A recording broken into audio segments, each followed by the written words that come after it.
Hello everyone. ಪ್ರಪಂಚದಲ್ಲಿ ಇರುವಂಥ ದೇಶಗಳು ತಾನು ಅಭಿವೃದ್ಧಿ ಹೊಂದಿದ ರಾಷ್ಟ್ರವಾಗಬೇಕು, ಸೂಪರ್ ಪವರ್ ದೇಶವಾಗಬೇಕು ಅಂತ ಹಂಬಲಿಸ್ತಾ ಇದೆ. ಅದರಲ್ಲೂ ಮುಖ್ಯವಾಗಿ ಚೈನಾ ತಾನು ಸೂಪರ್ ಪವರ್ ದೇಶವಾಗಬೇಕು ಅನ್ನೋದಕ್ಕೆ ಏನೆಲ್ಲ ಪ್ಲ್ಯಾನ್ ಮಾಡ್ಕೊಂಡು ಬಂದಿದೆ ಅನ್ನೋದು. ಚೈನಾದ ಪ್ರೆಸಿಡೆಂಟ್ ಝಿ ಜಿನ್ಪಿಂಗ್ 2050ನೇ ವರ್ಷದ ಒಳಗೆ ಚೈನಾ ಒಂದು ಸೂಪರ್ ಪವರ್ ನೇಷನ್ ಆಗಿ ಪ್ರಪಂಚದಲ್ಲಿರೋ ಎಲ್ಲ ದೇಶಗಳನ್ನ ಲೀಡ್ ಮಾಡಬೇಕು ಅಂತ ಅಭಿಪ್ರಾಯಪಟ್ಟಿದ್ದನ್ನು ಬಹಿರಂಗವಾಗಿ ಅನೌನ್ಸ್ ಮಾಡಿದ್ದಾರೆ. ವೇಳೆ ಚೈನಾ ಸೂಪರ್ ಪವರ್ ದೇಶವಾಗಿ ಬಂದರೆ ಯಾವ ಥರದ ಬದಲಾವಣೆಗಳಾಗಬಹುದು, ಆ ಬದಲಾವಣೆಗಳು ಆಗೋದ್ರಿಂದ ಏನೆಲ್ಲ ಆಗ್ಬೋದು ಅನ್ನೋದನ್ನು ನೋಡೋಣ. ಇದು ಪ್ರಿಯನ್ಸ್ ವ್ಯೂ ಕನ್ನಡ ಚಾನಲ್. ನಾನು ನಿಮ್ಮ ಪ್ರಿಯನ್.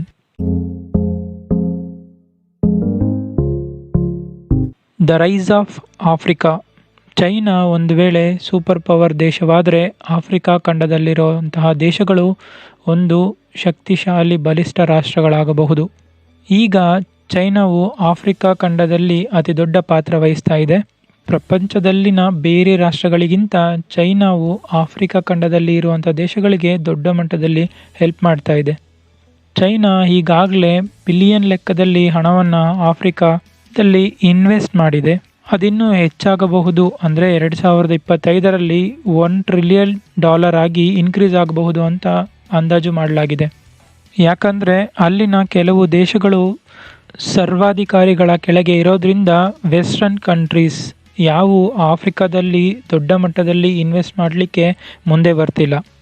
ಅಮೇರಿಕಾ ಹೆಚ್ಚಾಗಿ ರಾಜಕೀಯ ಸುಧಾರಣೆ ಹಾಗೂ ಸರ್ವಾಧಿಕಾರದ ವಿರುದ್ಧದ ದಂಗೆ ಹಾಗೂ ಅಲ್ಲಿನ ಪ್ರೆಸಿಡೆಂಟ್ ಯಾರು ಅನ್ನೋದನ್ನು ನೋಡಿ ಎಷ್ಟು ಬೇಕಷ್ಟು ಇನ್ವೆಸ್ಟ್ ಮಾಡ್ತಾ ಇರೋದ್ರಿಂದ ಅಲ್ಲಿನ ದೇಶಗಳು ಚೈನಾದತ್ತ ಕೈ ಚಾಚ್ತಾ ಇವೆ.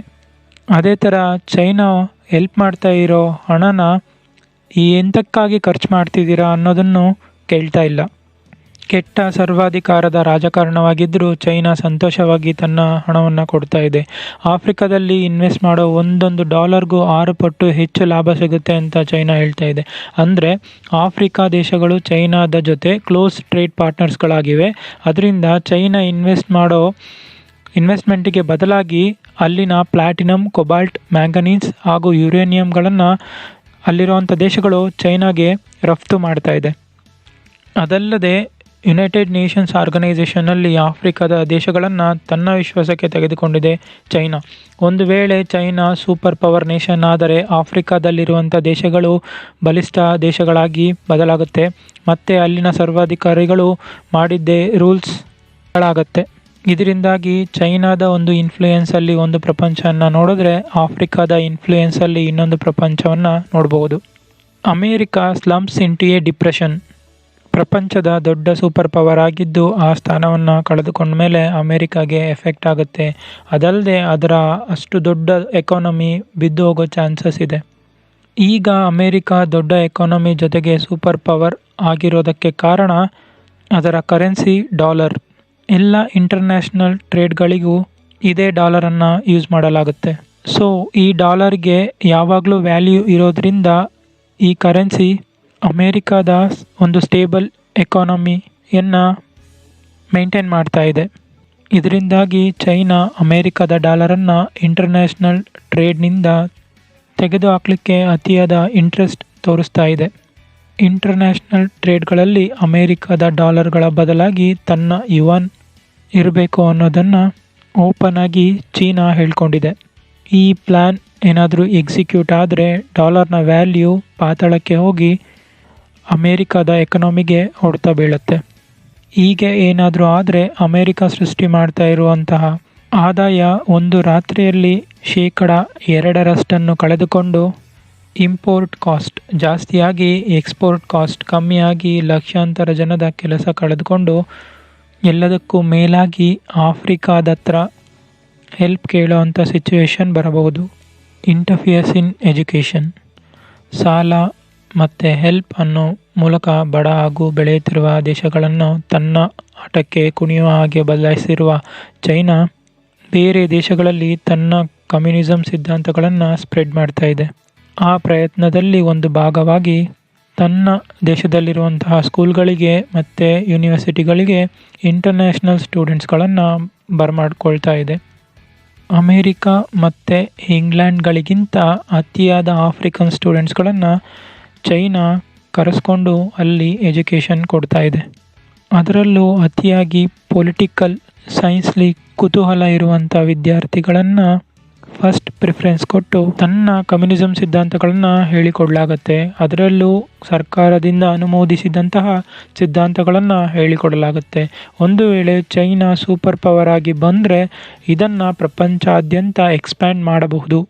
ಈ ವಿಷಯದಲ್ಲಿ ಈಗಾಗಲೇ ತನ್ನ ಇನ್ಫ್ಲೂಯೆನ್ಸನ್ನು ತೋರಿಸ್ತಾ ಇರೋ ಚೈನಾ 140 ದೇಶಗಳಲ್ಲಿ ಚೈನಾದ ಕಂಟ್ರೋಲಲ್ಲಿರುವಂತಹ 1500 ಸ್ಕೂಲ್ಗಳು ಮತ್ತು ಕಾಲೇಜ್ಗಳಲ್ಲಿ ಕನ್ಫ್ಯೂಷಿಯಸ್ ಇನ್ಸ್ಟಿಟ್ಯೂಟ್ಗಳನ್ನು ಆರಂಭಿಸಿ ಅಲ್ಲಿ ಚೈನಾದ ಟೀಚರ್ಗಳಿಗೆ ಕೆಲಸವನ್ನು ಕೊಡಿಸಿ ಅಲ್ಲಿ ಇರುವಂತಹ ಸ್ಟೂಡೆಂಟ್ಸ್ಗಳಿಗೆ ಚೈನಾದ ಹೆಮ್ಮೆಯನ್ನು ಮತ್ತು ಅದರ ಬೆಳವಣಿಗೆಯನ್ನು ಸ್ಟ್ರೆಸ್ ಮಾಡಿ ಒತ್ತಿ ಹೇಳಿಕೊಡೋದನ್ನು, ಅದಲ್ಲದೆ ಚೈನಾದ ಮೇಲೆ ಇರುವಂತಹ ವೆಸ್ಟರ್ನ್ ಕಂಟ್ರೀಸ್ಗೆ ಇರುವಂತಹ ತಪ್ಪಾದ ಅಭಿಪ್ರಾಯಗಳನ್ನು ಹೋಗಲಾಡಿಸ್ತಾ ಇದೆ. ಒಂದು ವೇಳೆ ಚೈನಾ ಸೂಪರ್ ಪವರ್ ಆದರೆ ಚೈನಾ ಅಂಗೀಕರಿಸಿದಂತಹ ಪಠ್ಯಪುಸ್ತಕವಾಗಲಿ ಮತ್ತು ವಿಷಯವಾಗಲಿ ನಾವು ಓದಬೇಕಾಗಿ ಬರುತ್ತೆ. History will be forcibly rewritten. ಚೈನಾದ ಕಮ್ಯುನಿಸ್ಟ್ ಪಕ್ಷ ಹಿಸ್ಟ್ರಿಯನ್ನು ಮತ್ತೆ ಬರೆಯೋ ಇಂಟೆನ್ಷನ್ನ ವ್ಯಕ್ತಪಡಿಸಿದೆ. ಹೀಗೆ ಒಂದು ಭಾಷಣದಲ್ಲಿ ಚೈನಾದ ಪ್ರೆಸಿಡೆಂಟ್ ಆದ ಝಿ ಜಿನ್ಪಿಂಗ್ ಅವರು ತನ್ನ ದೇಶದ ಪ್ರಜೆಗಳಿಗೆ ತನ್ನ ದೇಶದಲ್ಲಿರುವಂತಹ ಮಾಹಿತಿ ತಂತ್ರಜ್ಞಾನವನ್ನು ಇನ್ನೂ ಅಪ್ಡೇಟ್ ಮಾಡಲಿಕ್ಕೆ ಇದ್ದೇನೆ ಅಂತ ಹೇಳಿದ್ದಾರೆ. ಇದರಿಂದಾಗಿ ಚೈನಾದ ನಿಜ ಸ್ವರೂಪ ಮತ್ತು ಬ್ರಾಡ್ ವಿಷನನ್ನು ಪ್ರಪಂಚಕ್ಕೆ ಹೇಳ್ಬೋದು ಅಂತ ಹೇಳಿದ್ದಾರೆ. ಇದನ್ನು ಮೇಲ್ನೋಟಕ್ಕೆ ನೋಡಿದರೆ ಏನೂ ಅರ್ಥ ಆಗಲ್ಲ. ಆದರೆ ಚೈನಾದಲ್ಲಿನ ಬೇರೆ ರೆಕಾರ್ಡ್ಸ್ಗಳು ಏನನ್ನು ಹೇಳ್ತವೆ ಅಂದರೆ, ವೆಸ್ಟರ್ನ್ ಕಂಟ್ರೀಸ್ಗಳಿಗೆ ಚೈನಾದ ಮೇಲಿನ ತಪ್ಪು ಕಲ್ಪನೆಯ ಹಿಸ್ಟ್ರಿಗಳನ್ನು, ಆ ಪುಟಗಳನ್ನು ಮತ್ತೆ ತಿದ್ದಿ ಬರೆಯೋ ನಿರ್ಧಾರಕ್ಕೆ ಬಂದಿರೋದಾಗಿ. ಇನ್ನೂ ಕ್ಲಿಯರ್ ಆಗಿ ಹೇಳ್ಬೇಕಂದ್ರೆ ವೆಸ್ಟರ್ನ್ ಕಂಟ್ರೀಸ್ಗಳಿಗೆ ಚೈನಾದ ಮೇಲಿರುವಂತಹ ಅಭಿಪ್ರಾಯವನ್ನು ಕಂಪ್ಲೀಟಾಗಿ ಅಳಿಸಿ ಅದರ ಸ್ವಂತ ಅಭಿಪ್ರಾಯವನ್ನು ತನ್ನ ಹಿಸ್ಟ್ರಿಯನ್ನಾಗಿ ಬರೆಯೋದಕ್ಕೆ ಮುಂದಾಗಿದೆ ಚೈನಾ. ಅದರಲ್ಲೂ ಮುಖ್ಯವಾಗಿ ಚೈನಾದ ಕಮ್ಯುನಿಸಮ್ನ ಕ್ರಾಂತಿಕಾರಿ ಎನಿಸಿಕೊಂಡ ಮಾವೋ ಝೆಡಂಗ್ ಮೇಲಿನ ಅಭಿಪ್ರಾಯವನ್ನು ಬದಲಿಸಿ ಅವರನ್ನು ಇಂಟೆಲಿಜೆಂಟ್ ಹಾಗೂ ದೊಡ್ಡ ಜನಮನ್ನಣೆ ಪಡೆದಿರುವಂತಹ ಒಂದು ಲೀಡರ್ ಆಗಿ ಪ್ರತಿಬಿಂಬಿಸೋ ಒಂದು ಕೆಲಸ ನಡೀತಾ ಇದೆ ಅನ್ನೋದು. ಅದಲ್ಲದೆ ಚೈನಾದಲ್ಲಿ ಕಮ್ಯುನಿಸಮ್ನ ಬೆಳವಣಿಗೆ ಕಷ್ಟದ್ದಾಗಿತ್ತು ಅನ್ನೋದನ್ನು ಮರೆಮಾಚಿ ತುಂಬ ಈಸಿಯಾಗಿ ಒಂದು ಒಳ್ಳೆಯ ಬೆಳವಣಿಗೆ ಆಗಿತ್ತು, ಒಂದು ಸ್ಮೂತ್ ಬೆಳವಣಿಗೆ ಆಗಿತ್ತು ಚೈನಾದಲ್ಲಿ ಕಮ್ಯುನಿಸಮ್ ಬೆಳೆದು ಬಂದಂತಹ ದಾರಿ ಅನ್ನೋದನ್ನು ತಿದ್ದಿ ಬರೀಲಿಕ್ಕಿದೆ China. Japan will be cut out of international society. China ಒಂದು ವೇಳೆ ಸೂಪರ್ ಪವರ್ ಆದರೆ ಅದರಿಂದ ಆಗುವ ಪರಿಣಾಮವನ್ನು ಮೊದಲು ಎದುರಿಸೋದು ಜಪಾನ್. ಎರಡನೇ ವರ್ಲ್ಡ್ ವಾರ್ಲಿ ಜಪಾನ್ ಚೈನಾಗೆ ಎಷ್ಟು ತೊಂದರೆ ಕೊಟ್ಟಿತ್ತು ಅಂದರೆ ಅದನ್ನು ಇನ್ನೂ ಚೈನಾದ ಜನಗಳು ಮರ್ತಿಲ್ಲ. ಹಾಗೆಲ್ಲ ಮಾಡಿದ್ದಕ್ಕೆ ಜಪಾನ್ ಇನ್ನೂ ಸಾರಿ ಕೂಡ ಕೇಳಿಲ್ಲ.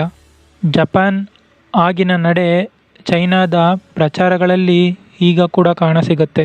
ಇದು ಯಾಕೆ ಅಂತ ಕೇಳಿದ್ರೆ ಚೈನಾದವರು ಜಪಾನನ್ನು ಈಗಲೂ ತನ್ನ ಎನಿಮಿಯಾಗಿ ನೋಡ್ತಾ ಇದ್ದಾರೆ.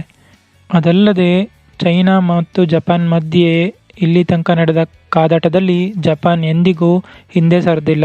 ಒಂದು ವೇಳೆ ಚೈನಾ ಸೂಪರ್ ಪವರ್ ಆದರೆ ಜಪಾನ್ನ ಇಂಟರ್ನ್ಯಾಷನಲ್ ಸೊಸೈಟಿಯಿಂದ ಹೊರಗಡೆ ಇಡುತ್ತೆ. ಇನ್ವ್ಯಾಷನ್ ಆನ್ ತೈವಾನ್. ತನ್ನನ್ನು ತಾನು ಸಪ್ರೇಟ್ ದೇಶ ಅಂತ ಘೋಷಿಸಿಕೊಂಡ ತೈವಾನ್ ಈಗಲೂ ನನ್ನ ಅಧೀನದಲ್ಲಿ ಬರಬೇಕು ಅನ್ನೋ ವಿಷಯದಲ್ಲಿ ಸ್ಟ್ರಾಂಗ್ ಆಗಿದೆ ಚೈನಾ. ಚೈನಾದ ಪ್ರೆಸಿಡೆಂಟ್ ಜಿ ಜಿನ್ಪಿಂಗ್ ಒಂದು ಭಾಷಣದಲ್ಲಿ ಯಾವ ಒಂದು ಮನುಷ್ಯನಾಗಲಿ, ಯಾವ ಒಂದು ಆರ್ಗನೈಸೇಷನ್ ಆಗಲಿ, ಯಾವ ಒಂದು ರಾಜಕೀಯ ಪಕ್ಷ ಆಗಲಿ ಚೈನಾದ ಯಾವ ಒಂದು ಭಾಗವನ್ನು ಡಿವೈಡ್ ಮಾಡಲಿಕ್ಕೆ ಬಿಡಲ್ಲ ಅಂತ ಹೇಳಿದ್ದಾರೆ. ಇದರ ಅರ್ಥ ಟಿಬೇಟ್ ಆಗಲಿ, ತೈವಾನ್ ಆಗಲಿ, ಜಿನ್ಜಿಯಾನ್ ಆಗಲಿ, ಹೀಗೆ ಚೈನಾವನ್ನು ಅಪೋಸ್ ಮಾಡೋ ಯಾವುದೇ ಪ್ರಾಂತ್ಯವಾಗಲಿ ಚೈನಾನ ಬಿಟ್ಟು ಡಿವೈಡ್ ಆಗಿ ಹೋಗಲಿಕ್ಕೆ ಎಂದಿಗೂ ಬಿಡೋದಿಲ್ಲ. ತೈವಾನ್ ಒಂದು ವೇಳೆ ಚೈನಾದ ಜೊತೆ ಸೇರಲಿಲ್ಲ ಅಂದರೆ ಬಲವಂತವಾಗಿ ಸೇರಿಸಿಕೊಳ್ಳಾಗುತ್ತೆ. ಅದಲ್ಲದೆ ತೈವಾನ್ ಸ್ವತಂತ್ರ ಘೋಷಣೆ ಮಾಡಿಕೊಂಡ್ರೆ ಯುದ್ಧ ಎದುರಿಸಬೇಕಾಗಿ ಬರುತ್ತೆ ಅನ್ನೋದನ್ನು ಈಗಾಗಲೇ ಹೇಳಿದೆ ಚೈನಾ. ಸಪೋರ್ಟಾಗಿ ಅಮೇರಿಕ ನಿಂತಿದೆ. ಆದರೆ ಒಂದು ವೇಳೆ ಚೈನಾ ಸೂಪರ್ ಪವರ್ ಆದರೆ ತೈವಾನ್ ತಾನಾಗಿಯೇ ಚೈನಾದ ಆಳ್ವಿಕೆಗೆ ಒಳಪಡಬೇಕಾಗಿ ಬರುತ್ತದೆ. Europe will slump. 2000 ವರ್ಷದ ಆರಂಭದಿಂದ ಯುರೋಪ್ ರಾಷ್ಟ್ರಗಳ ಪ್ರಭಾವ ಒಂದು ಸ್ವಲ್ಪ ಡೌನ್ ಆಗ್ತಾನೇ ಇದೆ. ಅದರ ಜೊತೆಗೆ ಏಷ್ಯಾದಲ್ಲಿ ಇರುವಂತಹ ರಾಷ್ಟ್ರಗಳ ಬೆಳವಣಿಗೆ ಹೆಚ್ಚಾಗ್ತಾ ಇರೋದ್ರಿಂದ ಚೈನಾ ಏಷ್ಯಾದಲ್ಲಿ ಹಾಗೂ ಆಫ್ರಿಕಾದಲ್ಲಿ ಇರುವಂತಹ ದೇಶಗಳ ಅಲಯನ್ಸನ್ನು ಸ್ಟ್ರಾಂಗ್ ಮಾಡ್ಕೊಳ್ತಾ ಬರ್ತಾ ಇದೆ. ಇದರ ಅರ್ಥ ಪವರ್ ಅನ್ನೋದು ವೆಸ್ಟ್ ಸೈಡಿಂದ ಈಸ್ಟ್ ಸೈಡಿಗೆ ಬದಲಾಗ್ತಾ ಇದೆ. ಇದರಿಂದಾಗಿ ಯುರೋಪ್ನಲ್ಲಿರುವಂತಹ ರಾಷ್ಟ್ರಗಳು ತನ್ನ ಪ್ರಭಾವವನ್ನು ಮತ್ತೆ ಹೆಚ್ಚಿಸಿಕೊಂಡು ಯುರೋಪ್ ದೇಶಗಳನ್ನು ಪ್ರಭಾವಿ ದೇಶಗಳನ್ನಾಗಿ ಮಾಡಿಕೊಳ್ಳುವಂತಹ ತವಕದಲ್ಲಿದೆ. ಆದರೆ ಚೈನಾ ಸೂಪರ್ ಪವರ್ ಆದರೆ ಅಮೇರಿಕಾ ಹಾಗೂ ಯುರೋಪ್ನಲ್ಲಿರುವಂತಹ ಮಿತ್ರ ರಾಷ್ಟ್ರಗಳಿಗೆ ಮಾತ್ರ ಸಪೋರ್ಟ್ ಕೊಟ್ಟು, ಅದಲ್ಲದೆ ಏಷ್ಯಾದಲ್ಲಿನ ದೇಶಗಳು ಹಾಗೂ ಆಫ್ರಿಕಾದಲ್ಲಿರೋ ದೇಶಗಳಿಗೆ ಮಾತ್ರ ಇಂಪಾರ್ಟೆನ್ಸ್ ಕೊಡೋದ್ರಿಂದ ಯುರೋಪ್ ತನ್ನ ಆಡಂಬರ ಜೀವನವನ್ನು ಕಳೆದುಕೊಳ್ಳುತ್ತೆ. War between China and America. China ಅದರ ಬೆಳವಣಿಗೆಯನ್ನು ಪೀಸ್ಫುಲ್ ರೈಸ್ ಅಂತ ಕರ್ಕೊಂಡು ಹೆಮ್ಮೆ ಪಡ್ತಾ ಇದೆ. ಆದರೆ ಚೈನಾದ ಬೆಳವಣಿಗೆ ಶಾಂತಿಯುತವಾಗಿ ಇರುತ್ತಾ ಅಂತ ಕೇಳಿದರೆ ಇಲ್ಲ. ಯಾಕಂತ ಕೇಳಿದರೆ ಪ್ರಪಂಚದಲ್ಲಿರುವಂತಹ ಗ್ರೇಟೆಸ್ಟ್ ಪವರ್ ಅನ್ನಿಸ್ಕೊಂಡ ಅಮೇರಿಕಾ ಏನೆಲ್ಲ ಹಿಂಸೆಗಳನ್ನು ದಾಟ್ಕೊಂಡು ಬಂದಿದೆ ಅನ್ನೋದು. ಹಾಗಾಗಿ ಸೂಪರ್ ಪವರ್ ಅನ್ನಿಸ್ಕೋಬೇಕಾದ್ರೆ ಚೈನಾ ಅದನ್ನು ಈಸಿಯಾಗಿ ಪಡ್ಕೊಳ್ಳೋಕ್ಕಾಗಲ್ಲ. ಅಮೇರಿಕಾದ ಜೊತೆ ಯುದ್ಧ ಮಾಡಲೇಬೇಕಾಗಿ ಬರುತ್ತೆ. ಅಮೇರಿಕಾ ಅಷ್ಟು ಈಸಿಯಾಗಿ ಆ ಪದವಿಯನ್ನು ಬಿಟ್ಕೊಡಲ್ಲ. ಚೈನಾ ಅದಕ್ಕೆ ರೆಡಿ ಆಗ್ತಾ ಇದೆ.